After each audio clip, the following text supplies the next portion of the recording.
Bodoh, aku dan dia satu tim. Di dalam sebuah ruangan, terlihat Sisi dan dua wanita lainnya meringkuk bersama. Rambut mereka terlihat acak-acakan dan wajah mereka diselimuti ketakutan yang mendalam. Di depan ketiga wanita itu, ada sangkar burung yang terletak di lantai. Seekor burung dari spesies yang tidak diketahui berada di dalam sangkar tersebut. Sayapnya telah patah, hanya cicitan menyedihkan yang bisa ia keluarkan. Di samping sangkar burung, seorang pria parubaya dengan jubah putih terlihat memegang belati panjang di tangannya. Bagian tajamnya mengarah ke bawah, memantulkan cahaya lampu yang membuatnya terlihat semakin mengancam. Tak bernama, Birdi berkata sambil menyeringai, tahukah kalian bagaimana belati ini mendapatkan namanya? Dia melihat ketiga wanita di depannya. Lebih dari 1 hari bersama dengan Birdi sudah cukup untuk meninggalkan bayangan psikologis seumur hidup bagi ketiga wanita itu. Setiap senyuman di wajah pria yang sekarang berada di depan mereka akan membuat mereka merasakan ketakutan yang mendalam. Setiap detik yang berlalu selalu dihantui oleh dugaan bahwa detik berikutnya akan menjadi detik terakhir mereka melihat dunia. Tak mau jawab, Birdi tersenyum tipis di sudut mulutnya. Kalau begitu aku akan memberitahumu. Dia berjongkok di depan Amelia, lalu menempelkan sisi tumpul belati itu di wajahnya. Karena pemilik belati ini selalu mencabut belati ini dari tubuh orang-orang ternama. Tak pernah sekalipun pria itu gunakan belati ini untuk mencabut nyawa mereka yang tak pantas dan terkenal. Dia tertawa kencang. Itulah asal-muasal namanya. Amelia merasa seluruh tubuhnya bergetar hebat. Dia tidak bisa menahan diri untuk tidak berteriak. Jangan bunuh aku. Jangan bunuh aku. Kami benar-benar tidak ada hubungannya dengan Damar. Kami hanya ingin menjual belati itu untuk mendapatkan uang. Sungguh, aku tidak berbohong. Hei, Birdi terkekeh. Dan kemudian berkata sambil tersenyum. Jangan khawatir, aku tidak akan membunuhmu. Bukankah kamu terus berkata di sepanjang jalan bahwa kamu membenci Damar? Ketika dia menemukan kita, aku akan membantumu membunuhnya. Dia membesarkan matanya yang penuh dengan semangat. Kalian pasti akan sangat senang. Tak ada dari ketiga wanita di hadapannya yang berani berbicara. Mereka hanya bisa bersembunyi dengan tubuh gemetar. Air mata mengaliri wajah mereka. Sejak menceraikan Damar, Sisi merasa dirinya selalu tidak beruntung. Di masa lalu, ketika dia masih bersama Damar, meskipun dia tidak bisa mendapatkan benda-benda mahal yang menakjubkan, tapi paling tidak dirinya bisa makan dan minum tanpa mengkhawatirkan apapun. Dengan penghasilan 40 juta sebulan, dia sebenarnya bisa hidup di kota JC. Sejak perceraian, hal-hal yang tidak menguntungkan terjadi satu demi satu. Damar tiba-tiba berubah menjadi kaya, kekasih kaya Sisi memutuskan hubungan dengannya. Dan sekarang, hidupnya dalam bahaya. Jangan khawatir, kamu tidak akan mati. Lagi pula kedua wanita ini cantik. Saat aku menyelesaikan urusan dengan Damar, aku akan mengirimmu ke Sin City. Orang-orang di sana paling menyukai barang-barang segar semacam ini. Dia menjilat bibirnya, membuat ketiga wanita itu bergidik ngeri. Kemudian, Birdi pun beralih pada sangkar burung yang ada di hadapannya. Dia berjongkok, lalu menggoda burung di dalam sangkar. Tiba-tiba, pupil mata Birdi sedikit menyusut, dan kepalanya mengarah ke pintu. Dengan senyuman di sudut mulutnya, dia berkata, sudah datang.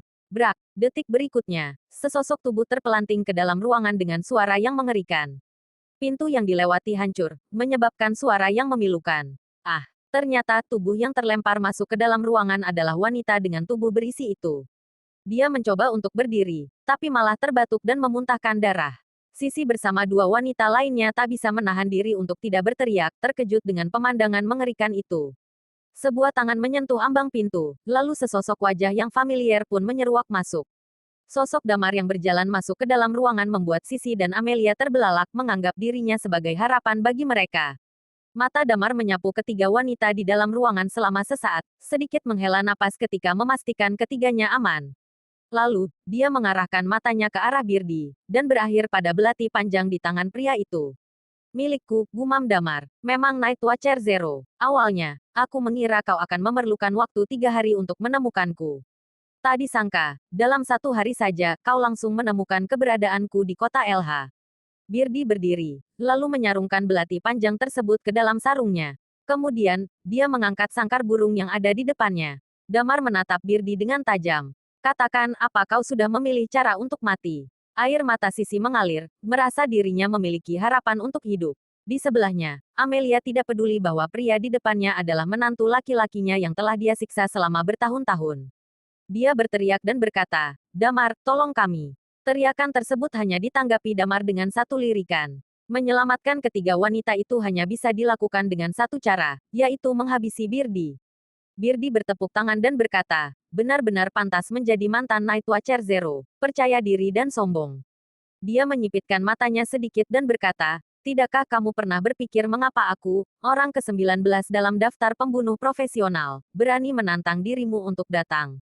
Sebuah seringai mengejek terlukis di wajah Damar, aku tidak tertarik untuk mengetahuinya. Detik berikutnya, Damar melesat ke arah Birdi, tak ingin lagi berbicara omong kosong dengan pria itu. Lalu, dia menghantarkan satu tinju menuju dahi musuhnya itu. Menghadapi orang-orang Red Lotus, Damar tidak bermaksud untuk membuang waktu. Ekspresi Birdi berubah, terkejut. Kemudian, dia mengambil satu langkah untuk menghindari tinju Damar. Di luar dugaan, Damar telah mengetahui siasat Birdi. Ketika lawannya itu ingin kabur, Damar segera mengayunkan kakinya dan menyebabkan pria itu terjerembab ke lantai. Tanpa niat untuk berbelas kasih, Damar menginjakkan kakinya ke atas tubuh Birdi, menyebabkan pria itu melenguh kesakitan. Birdi memaki dalam hati atas kecerobohan dirinya. Pantas saja ketua tidak berani muncul, Night Watcher ini sungguh mematikan. Dia segera berteriak dengan sisa tenaganya, Red Rose. Cepat keluar. Mendengar hal ini, pelipis Damar sedikit berkedut.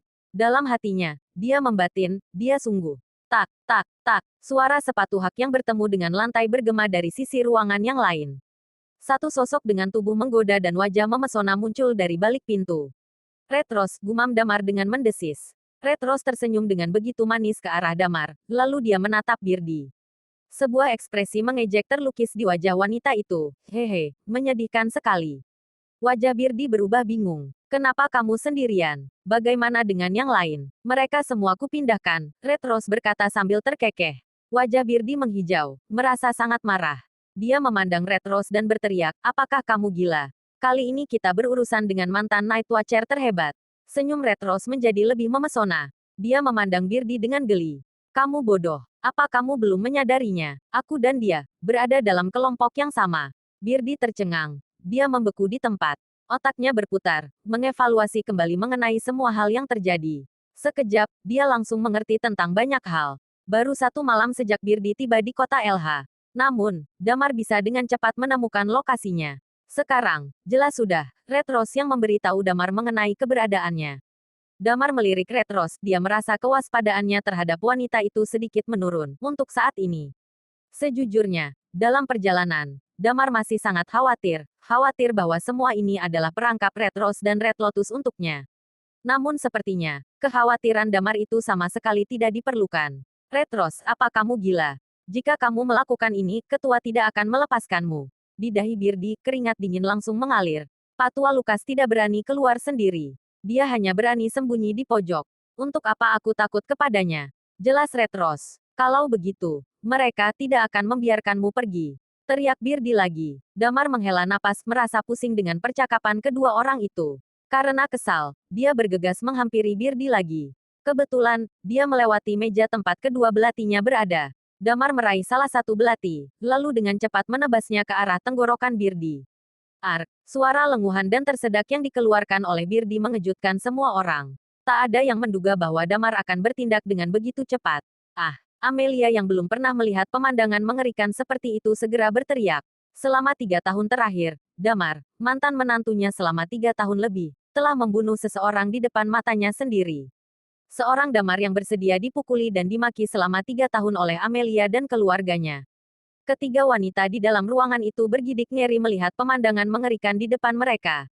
Darah yang menyembur keluar dari leher Birdi menyeruak masuk ke dalam pandangan mereka, menghancurkan pertahanan terakhir kewarasan mereka. Di saat Birdi merosot ke lantai, burung di dalam sangkar itu terus beterbangan dengan semangat. Damar mengabaikannya dan mengembalikan belati ke sarungnya. Kemudian dia melihat ke arah Red Rose dan berkata, pergi, Night Watcher akan datang. Bersambung.